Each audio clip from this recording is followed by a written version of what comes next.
വളരെ ഒരു നല്ലൊരു രീതിയാണ്, അല്ലെ ഒരു സംസ്കാരമാണെന്നുള്ള രീതിയിൽ ഹൈലൈറ്റ് ചെയ്ത് ഒരു കരുതിക്കൂട്ടി ചെയ്ത ഒരു ഇതായിട്ട് തോന്നിയിട്ടുണ്ടോ? ഏത് സിനിമയാണ്? എനിക്കത് മനസ്സിലായില്ല, ഒന്നും കൂടി ഒന്ന് ചോദിക്കാമോ? അങ്ങനെ കുറച്ച് സിനിമകൾ അടുപ്പിച്ചിങ്ങനെ വന്നായിരുന്നു. ആ ഒരു ഇതിൽ ഹൈലൈറ്റ് ചെയ്യുന്ന ചില പ്രത്യേക സീനുകൾ ഇടയില്. അതിപ്പോ അവരുടെ കയ്യിലാണ്, അവരിപ്പം അത് വളർത്താനാണ് നോക്കുന്നത്. ഇപ്പം മട്ടാഞ്ചേരി മാഫിയ പോലെ തന്നെ മൂവി എടുക്കുന്നതെല്ലാം ഇപ്പൊ അവരുടെ കയ്യിലാണ്. ഇപ്പൊ പണ്ടത്തെ കാലത്തെ ഇതിപ്പം ആ ഒരു രീതിയിൽ എല്ലാവർക്കും തോന്നിയിട്ടുണ്ട്. നിങ്ങൾക്ക് തോന്നുന്ന പോലെ തന്നെ എല്ലാവർക്കും തോന്നിയിട്ടുണ്ട്. മൂവികളെല്ലാം അത് ഏതാണ്ട് ദിവ്യമാണ് എന്നൊക്കെ ഉള്ള രീതിയിലാണ് മൂവികൾ കൊണ്ടിരുന്നത്. പക്ഷെ അവര് അതിന്റെ സമൂഹത്തിൽ നടക്കുന്ന തലാഖിനെ കുറിച്ചോ സ്ത്രീകളെ ഉപദ്രവിക്കുന്നതിനെ കുറിച്ചോ ഒന്നും പറയത്തില്ലത്. നമ്മള് നോർമൽ ലൈഫിൽ കാണുന്നതല്ലേ, എത്രയോ എണ്ണം മഴ നനഞ്ഞ് വെളിയിൽ ഗർഭിണികൾ നിൽക്കുന്നുണ്ട്, നോക്കുന്നുണ്ട്, തലാഖ് ചെയ്ത് കരഞ്ഞ് വിളിച്ച് വീടിന്റെ പിന്നിലൊക്കെ നിൽക്കുന്ന എത്രയോ ന്യൂസുകൾ നമ്മൾ ദിവസവും കാണുന്നുണ്ട്. കൊച്ചു പെൺപിള്ളേരെ, മുസ്ലിം കുട്ടികളും അമുസ്ലിം കുട്ടികളെ ഇവർ ഗർഭിണികളാക്കിയിട്ട് മഴ നനഞ്ഞ് നിൽക്കുന്നതും ഒക്കെ എത്രയോ കാണുന്നുണ്ട്. അതൊന്നും കാണിക്കുകയല്ലേ.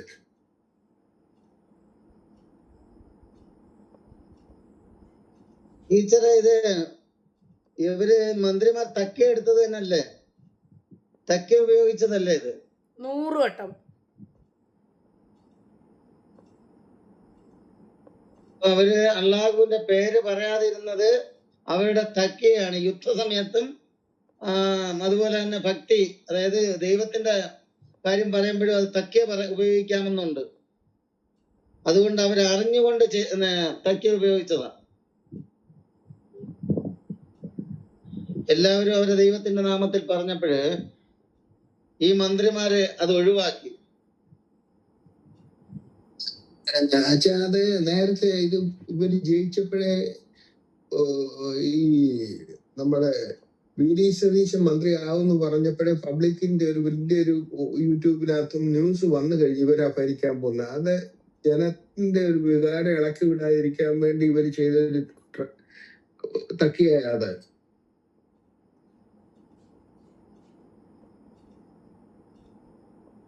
സാബുവിന് ഭയങ്കര വിഷമമല്ല. മുകളിലേക്ക് വരൂ കൂട്ടുകാരാ. സാബു, മുകളിലേക്ക് വരൂ. താഴെ ഇരുന്ന് മെസ്സേജ് എഴുതുന്ന ടീച്ചറിന്റെ അടുത്ത് കാര്യങ്ങൾ ചോദിക്കൂ. നമുക്കെന്തിനാ കുരു പൊട്ടുന്നത്? പക്ഷെ കുരു പൊട്ടിച്ചതാണ് ഈ മന്ത്രിമാര്. നമ്മളാണ് പ്രശ്നം ഉണ്ടാക്കുന്നത്. കേരളം കണ്ടതിന്റെ തന്നെ അരിയും മലരും സൂക്ഷിച്ചോന്ന് പറഞ്ഞ ഒരു 5 ലക്ഷം പേര് യൂണിഫോം ഒക്കെ ഇട്ട് ഇപ്പൊ ഞങ്ങളെ തീർത്ത് കളയൊന്നും പറഞ്ഞുകൊണ്ട് ചെയ്തതല്ലേ ഇവര് തന്നെ അല്ലയോ ഇത് വോട്ട് കുത്തി ജയിപ്പിച്ച് ഇപ്പൊ വന്നിരിക്കുന്നത്. അവരൊക്കെ എങ്ങാണ്ട് പോയോ? ഇല്ലല്ലോ, അവര് ഇതിനകത്ത് തന്നെ ഉണ്ടല്ലോ. ഇടുക്കിയിലൊരു വി.ഡി. സതീശൻ ജയിച്ച ഉടനെ തന്നെ ഒരു വലിയൊരു ജാഥ ഉണ്ടായല്ലോ. RSSന് എന്താ വെള്ളാപ്പള്ളിയെയോ മറ്റേ NSSന്റെ ശ്രീധരനെ എങ്ങാണ്ട് അഗതി ചെയ്തുകളെന്നും പറഞ്ഞു ഉടനെ ഇറങ്ങിയായിരുന്നല്ലോ. ജാമിത ടീച്ചർ പറഞ്ഞത് ഒന്നും കൂടെ ഒന്ന് വിവരിക്കുക. ചാക്കോ പാസ്റ്റർ ശരിക്ക് കേട്ടില്ല. ജാമിത ടീച്ചറെ കേട്ടോ ഞാൻ പറഞ്ഞത്? ജാമിത ടീച്ചറെ,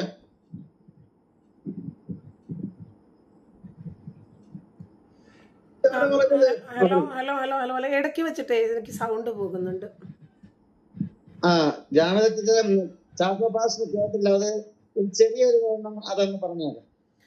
പിന്നെ അതല്ല, ഞാനേ നിങ്ങൾ എന്തെങ്കിലും ഒരു മറുപടി പറയട്ടെ എന്ന് വിചാരിച്ചതാ. ഇപ്പൊ ഈ ഇടക്കാലം കൊണ്ട് വർദ്ധിച്ചു വരുന്ന സിനിമകളിലെ ഇസ്ലാമികവൽക്കരണം, അത് നമ്മൾ വലിയ രൂപത്തിൽ ചിന്തിക്കേണ്ടുന്ന വസ്തുതയാണ്. മുമ്പ് ഇവർ സിനിമയെ തന്നെ തെറ്റാണ് എന്ന് പറഞ്ഞു മുൻകാലഘട്ടങ്ങളിൽ ഈ ഓല മേഞ്ഞ സിനിമാ തിയേറ്ററുകളൊക്കെ നിന്ന് കത്തുന്ന ചില സംഭവങ്ങൾ ഉണ്ടായിട്ടുണ്ട്.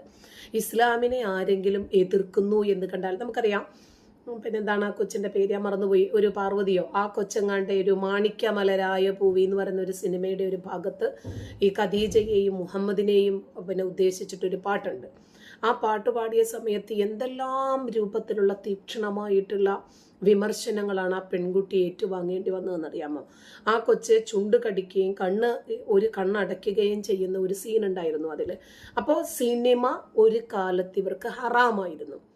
ഇന്ന് നമ്മളൊരു സിനിമ കാണാൻ പോയിരുന്നാൽ, അതല്ലെങ്കിൽ നമ്മുടെ വീട്ടിൽ ഇരുന്നാൽ തന്നെ അതിൻ്റെ ആദ്യം കാണിക്കുന്ന ഇൻട്രോയിൽ അധികവും മുസ്ലിം നാമധാരികളായിട്ടുള്ള ആളുകളാണ്.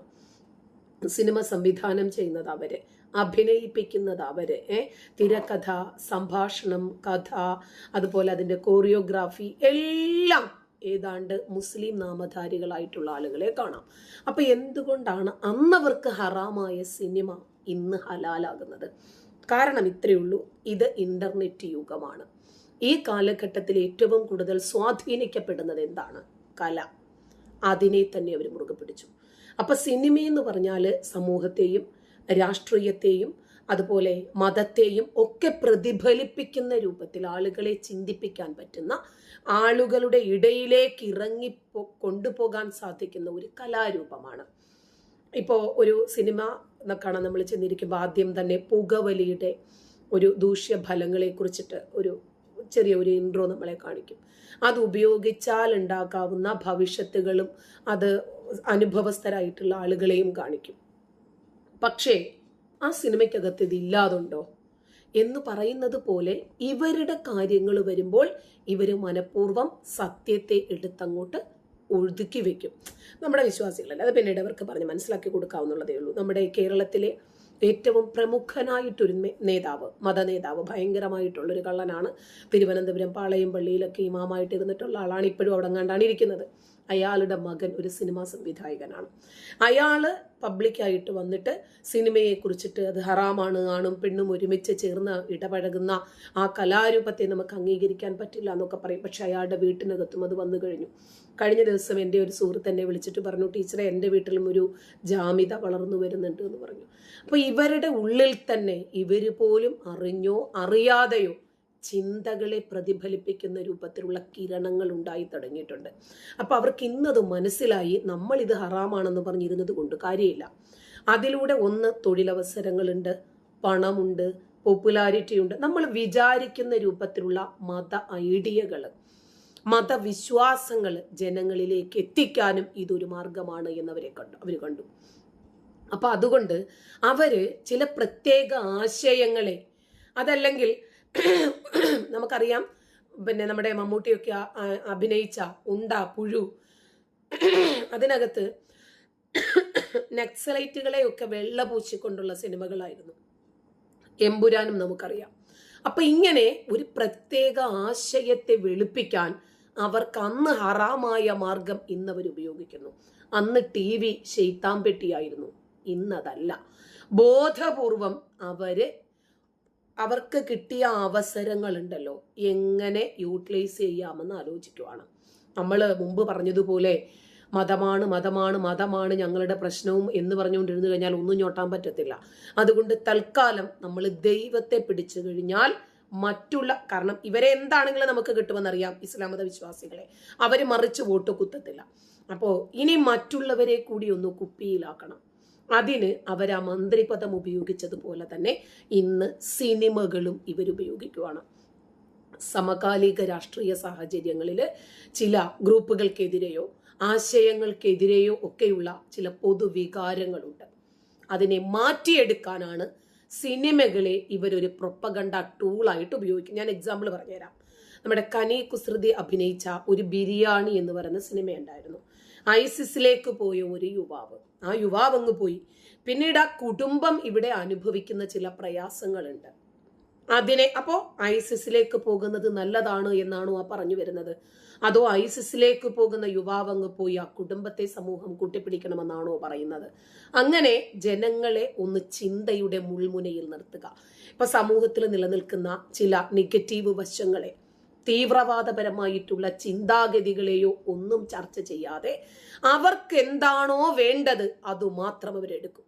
നല്ല വശങ്ങൾ മാത്രം, അവരെ സംബന്ധിക്കുന്ന നല്ല വശങ്ങൾ മാത്രം എടുത്തു കാണിച്ച് തെറ്റിദ്ധാരണയുണ്ടാക്കാനാണ് ഇവർ ശ്രമിക്കുന്നത്. ഇന്ന് ഞാനിപ്പോൾ ഒരു വീഡിയോ കണ്ടു, നമ്മുടെ VD സതീശന്റെ കള്ള വീഡിയോ. ആ പെണ്ണ് വന്ന് ഇവനെ പൂര തെറി പറഞ്ഞിട്ടാ പറയുന്നത്. അന്ന് ഇവൻ MLA. അപ്പോ പൂര തെറി പറഞ്ഞിട്ട് ഡാഷേ നീ എന്നെ വേശ്യാന്ന് വിളിക്കുന്നുണ്ടല്ലോടാ എന്ന് ചോദിച്ചിട്ടാണ് ആ പെൺകുട്ടി തുടങ്ങുന്നത് തന്നെ. അപ്പോ ആ വ്യക്തി എന്തൊക്കെ തന്നെ തെണ്ടിത്തരങ്ങളും ചേറ്റത്തരങ്ങളും ചെയ്തിരുന്നാലും ശരി, മുസ്ലിങ്ങൾ ഇരിക്കുന്ന വേദിയില് ആള് വന്നിട്ട് പറയാണ് സ്ത്രീകളെ സ്നേഹിക്കണം, സ്ത്രീകളെ ഏറ്റവും നന്നായി സ്നേഹിക്കുന്നവനാണ് യഥാർത്ഥത്തിൽ ഒരു പുരുഷൻ എന്ന് പ്രവാചകൻ പറഞ്ഞു. അങ്ങനെ ഒരു പുരുഷനാകണം. മഹർ സമ്പ്രദായത്തിനാണ് പ്രവാചകൻ പ്രാധാന്യം നൽകിയത്. മോളോട് ചോദിക്കണം, മകളോട് ചോദിക്കണം, വിവാഹത്തിന് നിനക്ക് സമ്മതമാണോ എന്ന് ചോദിച്ചിട്ട് കെട്ടിക്കണമെന്ന് പഠിപ്പിച്ച പ്രവാചകൻ. മഹർ സമ്പ്രദായം കുറയ്ക്കാൻ വേണ്ടിയിട്ട് ഉമർ തീരുമാനിച്ചപ്പോൾ അവിടെ നിന്നൊരു സ്ത്രീ എഴുന്നേറ്റ് നിന്ന് പറയുന്നു, പ്രവാചകൻ ഞങ്ങൾക്ക് തന്ന അനുമതി നിർത്തലാക്കാൻ നിങ്ങൾ ആരാണ് എന്ന് ചോദിക്കുന്നു. അങ്ങനെ ആ കാലഘട്ടത്തിൽ പോലും സ്ത്രീ സ്വാതന്ത്ര്യത്തിന് ഏറ്റവും കൂടുതൽ ഊന്നൽ നൽകിയ ആളാണ് പ്രവാചകൻ എന്ന് പറയുന്നതോടുകൂടി നമ്മുടെ വി.ഡി. സതീശന്റെ കള്ളവെടിയുടെ അധ്യായം ഇവിടെ അടയുകയും പ്രവാചക സ്നേഹത്തിന്റെ വാതായനങ്ങൾ അവിടെ മലർക്ക തുറക്കുകയും ചെയ്യുന്നു. അപ്പോൾ ഇപ്പൊ ഞാൻ ഇതുവരെ ഇസ്ലാമിനെ വിമർശിച്ചിട്ടുണ്ട്. ഇന്ന് ഞാൻ ഇസ്ലാമിനെ കുറിച്ച് 4 നല്ല കാര്യങ്ങൾ പറഞ്ഞു നോക്കട്ടെ. നാളെ എനിക്ക് 10 ലക്ഷമാകും സബ്സ്ക്രിപ്ഷൻ. ഇത്രയേ ഉള്ളൂ ഇസ്ലാം മതവിശ്വാസികളുടെ വികാരം. അപ്പൊ എല്ലാ മതവിഭാഗത്തിലുള്ള പ്രേക്ഷകരെയും തിയേറ്ററുകളിലേക്ക് ആകർഷിപ്പിക്കുന്നതും വിവാദങ്ങൾ ഉണ്ടാക്കുന്നതിനുമൊക്കെ വേണ്ടി കഥാപാത്രങ്ങളെയും പശ്ചാത്തലത്തിലെയും അമിതമായ ഒരു പോസിറ്റീവായിട്ട് ചിത്രീകരിക്കാൻ ഇവർ ശ്രമിക്കാറുണ്ട്. ഇപ്പോൾ നമുക്കറിയാം, പിന്നെ ഒരു കാലഘട്ടത്തിലെ സിനിമകള് ചില പ്രത്യേക വിഭാഗങ്ങളെ മുഴുവനായിട്ടും വില്ലന്മാരായിട്ടോ മോശം ആളുകളായിട്ടോ മാത്രം ചിത്രീകരിക്കുന്ന ഒരു പ്രവണതയുണ്ടായിരുന്നു. അതിനെതിരെയുള്ള ഒരു തിരുത്തലായിട്ട് ആ വിഭാഗത്തിലെ സാധാരണക്കാരായിട്ടുള്ള മനുഷ്യരുടെ ജീവിതവും നന്മയെയും കാണിക്കാൻ പുതിയ സിനിമകളിൽ കൂടി അവർ ശ്രമിക്കുന്നു. അതായത് പണ്ട് ആളെ തട്ടിക്കൊണ്ടുപോകാൻ ഉപയോഗിച്ച ആംബുലൻസ്, വാന് ഇന്ന് ആംബുലൻസിന് വേണ്ടി ഉപയോഗിക്കുന്നു എന്നതുപോലെ. അപ്പൊ മതം ഏതായിരുന്നാലും ശരി, അതിലെ നല്ല മനുഷ്യരെയും സ്നേഹത്തെയും പരസ്പര സഹവർത്തിത്വത്തെയും കേന്ദ്രീകരിച്ച് കഥ പറയുക എന്ന സിനിമയുടെ പൊതു സ്വഭാവം നഷ്ടപ്പെട്ടു. ഒരേ വിഷയത്തിൽ തന്നെ പല സംവിധായകർക്കും പല കാഴ്ചപ്പാടുകൾ ഉണ്ടാകാം. ചിലര് യാഥാർത്ഥ്യങ്ങളിൽ കുറച്ച് കടുപ്പത്തിൽ കാണിക്കാൻ ശ്രമിക്കും, മറ്റു ചിലര് സൗഹാർദ്ദത്തിന്റെ വശങ്ങൾക്ക് പ്രാധാന്യം നൽകും. സിനിമകൾ വെറും വിനോദം മാത്രമല്ല, അവയ്ക്ക് സമൂഹത്തിൽ വലിയ സ്വാധീനമുണ്ട് എന്ന് മനസ്സിലാക്കിക്കൊണ്ട് തന്നെ ഒരു സിനിമ മുന്നോട്ട് വെക്കുന്ന രാഷ്ട്രീയം, അതാണ് അപകടം. കലയ്ക്കകത്ത് എന്തിനാണ് രാഷ്ട്രീയം വരുന്നത് എന്നതാണ് നമ്മുടെ ചോദ്യം. അപ്പൊ അത് വസ്തുതകളെ എങ്ങനെ കൈകാര്യം ചെയ്യുന്നു, ഒരു പ്രത്യേക മതവിഭാഗത്തെ മാത്രം വെള്ള പൂശുന്ന രൂപത്തിലേക്ക് സിനിമകൾ മാറിയിരിക്കുന്നു. സിനിമയും കലയും കായികവും ഇതൊക്കെ ഒരിക്കൽ വിലക്കപ്പെട്ട കനികളായിരുന്നു ഇസ്ലാം സമൂഹത്തിന്. മുസ്ലിം സമുദായം ഇതിനെയൊക്കെ ഹറാമായിട്ടാണ് കണ്ടിരുന്നത്. ഇസ്ലാമിക ചരിത്രത്തിൽ തന്നെ അത്രത്തോളം പഴക്കമുണ്ട് ആ ഹറാം പറപ്പുകൾക്കും. അപ്പോ പരമ്പരാഗതമായി വലിയ ഒരു വിഭാഗം മുസ്ലിം പുരോഹിതന്മാര് കലയെയും സിനിമയെയും അതിലെ ചില ഘടകങ്ങളെയും കടുത്ത ഭാഷയിൽ എതിർത്തിരുന്ന ആളുകൾ, അതൊരു യാഥാർത്ഥ്യമായി നിലനിൽക്കുമ്പോൾ തന്നെ ഇന്ന് വാഴ 2 എന്ന സിനിമയ്ക്ക് വേണ്ടിയിട്ട് അവര് തന്നെ സ്പോൺസർ ചെയ്യാം, അവര് തന്നെ പരസ്യം ചെയ്യാം, അവര് തന്നെ അതിന്റെ റിവ്യൂ ചെയ്യുവാണ് ആ സിനിമ കാണണമെന്ന് പറഞ്ഞിട്ട്. കാരണം എന്താ? ആ സിനിമയിലെ അഭിനേതാക്കൾ ആരാണെന്ന് നോക്കിയാൽ മാത്രം മതി, അവര് പറഞ്ഞു വെക്കുന്ന ആശയങ്ങൾ എന്താണെന്ന് നോക്കിയാൽ മതി. സുന മുറിക്കുന്നതുമായിട്ട് ബന്ധപ്പെട്ട ഒരു വിഷയം അതിനകത്ത് വരുന്നുണ്ട്. അപ്പോ കാലം മാറിയതിനനുസരിച്ച് ഈ വിഷയത്തോടുള്ള സമീപനങ്ങളിലും വ്യാഖ്യാനങ്ങളിലും വലിയ രൂപത്തിൽ മാറ്റം വന്നിട്ടുണ്ട്. എന്തിന്? അന്ന് കറുത്തിരുന്നതിനെ ഇന്ന് വെളുപ്പിക്കാനുള്ള ഒരു ശ്രമം. മുൻകാലഘട്ടങ്ങളില് കലയോ സംഗീതമോ അഭിനയമോ ഇതൊക്കെ പൂർണ്ണമായും നിരാകരിക്കുന്ന രൂപത്തിലായിരുന്നു മുസ്ലിം പുരോഹിതന്മാർ മതവിധി ഫത്വ സ്വീകരിച്ചിരുന്നതെങ്കിൽ ഇന്ന് ആധുനിക കാലഘട്ടത്തിലെ ഭൂരിഭാഗം പണ്ഡിതന്മാരും വിശ്വസിക്കുന്നത് സിനിമ എന്ന് പറയുന്നത് ഒരു മാധ്യമ ധർമ്മമാണ്. നമുക്ക് പറയാനുള്ളത് ആ സിനിമയിലൂടെ പറഞ്ഞു വെക്കുക എന്നതാണ്. എന്നിട്ട് അവരിപ്പോ അതിനെ അവര് തന്നെ വ്യാഖ്യാനിക്കുന്നുണ്ട്, നല്ല കാര്യത്തിന് വേണ്ടിയിട്ട് ഉപയോഗിച്ചാൽ ഹലാലാണെന്ന്. ഈ പറയുന്ന ആളുകൾ തന്നെ അവരുടെ ഫോണിൽ വരുന്ന ആഡൊക്കെ കാണാറില്ലേ, അതെല്ലാം ഹലാലാണോ? ഇന്ന് നമ്മൾ പല വീഡിയോകളും എടുത്താൽ അതിന്റെ ആഡായിട്ട് വരുന്നത് ഖുർആനാ. നിങ്ങളത് ശ്രദ്ധിച്ചിട്ടുണ്ടോ? ഇത് AI കയറ്റിയതൊന്നുമല്ല. പലപ്പോഴും ഇസ്ലാം മത പ്രഭാഷകന്മാരുടെ വഷള് പരമ്പരകളൊക്കെയാണ് പലപ്പോഴും ആഡായിട്ട് വരുന്നത്. അപ്പൊ നമ്മൾ എന്തിനാണോ അത് ഉപയോഗിക്കുന്നത്, തെറ്റായ സന്ദേശങ്ങൾ പ്രചരിപ്പിക്കാനാണെങ്കിൽ അത് ഹറാമും, ശരിയായ കാര്യങ്ങൾ പ്രചരിപ്പിക്കാനാണെങ്കിൽ ആ സാങ്കേതിക വിദ്യയിൽ തെറ്റൊന്നുമില്ല എന്നാണ് ഇവർ സമൂഹത്തെ ബോധവൽക്കരണം നടത്തുന്നത്. പല ഇസ്ലാമിക ചിന്തകരും സംഘടനകളും സിനിമയെയും സോഷ്യൽ മീഡിയയെയും ഒക്കെ തങ്ങളുടെ ആശയങ്ങൾ ജനങ്ങളിലേക്ക് എത്തിക്കാനുള്ള ശക്തമായ ഒരു ആയുധമായിട്ട് കാണാൻ തുടങ്ങിയിരിക്കുന്നു.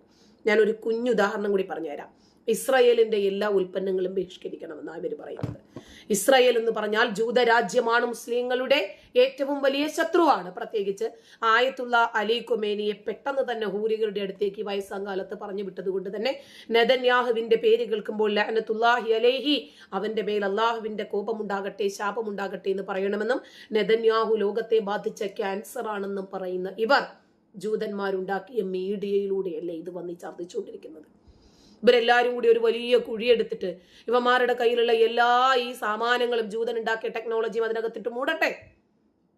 ക്യാൻസറിന് മെഡിസിൻ വാങ്ങണ്ട, ഇവർ MRI ചെയ്യണ്ട, ഇവരെ ഒരു ട്രീറ്റ്മെന്റും ചെയ്യണ്ട, എക്സ്റേ എടുക്കാൻ പോലും നൂതനമായിട്ടുള്ള സംവിധാനമൊക്കെ ജൂതന്റേതാ. അപ്പൊ സമൂഹത്തിൽ നിലനിൽക്കുന്ന തെറ്റിദ്ധാരണകളെ അകറ്റാനും ഇസ്ലാമിന്റെ മാനവികമായിട്ടുള്ള വശങ്ങൾ തുറന്നു കാണിക്കാനും സിനിമയേക്കാൾ സ്വാധീനമുള്ള മറ്റൊരു മാധ്യമമില്ല എന്ന് ഇവര് തിരിച്ചറിഞ്ഞിരിക്കുന്നു. കാരണം ഇന്ന് ഏറ്റവും കൂടുതൽ ആളുകൾ സിനിമയുടെ പിന്നാലെയാ. അപ്പൊ അതിലൂടെ നമ്മുടെ ആ ഒരു ആശയമുണ്ടല്ലോ, തീവ്രവാദമൊന്നും വലിയ കുഴപ്പമൊന്നും ഉള്ളതല്ല എന്നുള്ള രൂപത്തില് ഒരു വിഭാഗം ആളുകൾ സിനിമയെ പിന്തുണയ്ക്കാൻ തുടങ്ങി. ഏറ്റവും യാഥാസ്ഥിതികമായിട്ടുള്ള നിലപാടുകൾ പുലർത്തിയിരുന്ന സൗദി അറേബ്യ പോലെയുള്ള രാജ്യങ്ങൾ പോലും സമീപകാലത്ത് ആ വിഷയത്തിൽ മാറ്റം വന്നില്ലേ? എന്തുകൊണ്ടാ? ഇങ്ങനെ തന്നെ ഇരുന്നാൽ രാജ്യത്തിന് പുരോഗതി ഉണ്ടാകത്തില്ല, വളർച്ച ഉണ്ടാകത്തില്ല. അപ്പൊ നമ്മൾ 6-ാം നൂറ്റാണ്ടിലെ ഗോത്രീയതയെ വലിച്ചെറിയാതെ രക്ഷയില്ല എന്നവർക്ക് ബോധ്യപ്പെട്ടു. അതുകൊണ്ട് തന്നെ ദശാബ്ദങ്ങളായി നിലനിന്നിരുന്ന സിനിമാ വിലക്ക് സൗദി എടുത്ത് പുറങ്കാലുകൊണ്ട് ചവിട്ടി മെതിച്ചു. അങ്ങനെ വലിയ രൂപത്തിലുള്ള സിനിമാ തിയേറ്ററുകൾ, സിനിമാ നിർമ്മാണത്തെ പ്രോത്സാഹിപ്പിക്കുന്ന രൂപത്തിലുള്ള സ്റ്റുഡിയോകൾ, പെണ്ണുങ്ങൾ ഡ്രൈവ് ചെയ്തോട്ടെ, നിങ്ങൾക്ക് എന്താ ഒറ്റയ്ക്ക് താമസിച്ചോട്ടെ, ഒറ്റയ്ക്ക് യാത്ര ചെയ്തോട്ടെ, പഠിച്ചോട്ടെ, വേണമെങ്കിൽ അപ്പിക്കുപ്പായം ഇട്ടോട്ടെ, അല്ലെങ്കിൽ അവർ ബിക്കിനി ഇട്ട് വെക്കോട്ടെ, നിങ്ങൾക്ക് എന്താ, ആ രൂപത്തിലേക്ക് മാറിയത് എന്തുകൊണ്ടാണെന്ന് അറിയാമോ? ഈ കാലത്ത് അഫ്ഗാനികളായിട്ട് താലിബാനിസം കൊണ്ട് നടന്നാൽ ഒരു രൂപത്തിലുള്ള വളർച്ചയും ഉണ്ടാകില്ല എന്നവർക്ക് മനസ്സിലായി. ഇന്ന് അഫ്ഗാനിൽ മക്കളെ തന്നെ പരസ്പരം വിൽക്കുക. ഇന്നലെ ഞാൻ കണ്ടു 4 വയസ്സുള്ള ഒരു കുഞ്ഞിനെ ഒരു മുതുക്കന് വിൽക്കുന്നു ഒരുത്തൻ. എന്നിട്ട് അവൻ അതിന് മറുപടിയായിട്ട് പറയാണ്, മറ്റേ കുഞ്ഞുങ്ങൾക്ക് 2 വർഷം ഭക്ഷണം കൊടുക്കാനുള്ള പണം കിട്ടും അത്രേ, 2 വർഷം കൂടെ കഴിഞ്ഞിട്ടേ കുഞ്ഞിനെ കൊണ്ടുപോകത്തുള്ളൂ അത്രേ. ഇതെല്ലാം നല്ലതിനൊക്കെ അങ്ങ് ചത്തൂടെ. അപ്പോൾ ഞാൻ പറഞ്ഞു വരുന്നത്, ഇത് ആഗോളതലത്തിൽ തന്നെ മുസ്ലിം സമൂഹത്തിന്റെ സിനിമയോടുള്ള പൊതുവായ കാഴ്ചപ്പാടിൽ വലിയ രൂപത്തിൽ മാറ്റം വരുത്തി എങ്ങനെ ഇവരുടെ ആശയങ്ങൾ ഇതിനകത്തൂടെ കടത്തിവിടണം. മുമ്പ് സിനിമയെ പൂർണ്ണമായും മാറ്റി നിർത്തിയിരുന്ന ഒരു മതബോധമുണ്ടായിരുന്നു മുസ്ലിം സമൂഹത്തിന്. പക്ഷെ ഇന്നത് ഡിജിറ്റൽ യുഗത്തിൽ ഒരു പൂർണ്ണമായിട്ട് അതിനെ നിരോധിക്കൽ അസാധ്യമാണ് എന്ന് തിരിച്ചറിഞ്ഞുകൊണ്ട് തന്നെ അതിനെ എങ്ങനെ നമുക്ക് വേണ്ടി ഉപയോഗിക്കാം എന്നതിലൂടെയാണ് അവർ സ്വന്തം ഭാഗം ന്യായീകരിക്കാൻ ശ്രമിക്കുന്നത്. ഇന്ന് മുസ്ലിം കമ്മ്യൂണിറ്റിയിൽ ഏറ്റവും കൂടുതൽ മുസ്ലിം പെൺകുട്ടികളല്ലേ സിനിമയിൽ അഭിനയിക്കുന്നത്, റീൽസുകൾ ചെയ്യുന്നത്, ബ്ലോഗുകൾ ചെയ്യുന്നത്, അഭിനയിക്കുന്നത്, പരസ്യങ്ങളിൽ വരുന്നത്. അപ്പോ ഇതൊരു നമ്മൾ മാത്രം ഇതിനെ പിന്തിരിഞ്ഞു നിന്നിട്ടൊന്നും കാര്യമില്ല എന്നവർ മനസ്സിലാക്കി. അതുകൊണ്ട് ഈ സിനിമാ മേഖല കൊണ്ട് തന്നെ ജീവിക്കുന്ന ലക്ഷക്കണക്കിന് ചെറുപ്പക്കാർ ഈ കൊച്ചു കേരളക്കരയിലുണ്ട്. ഓക്കെ, നിങ്ങളുടെ ഉത്തരം ആയി എന്ന് ഞാൻ പ്രതീക്ഷിക്കുന്നു.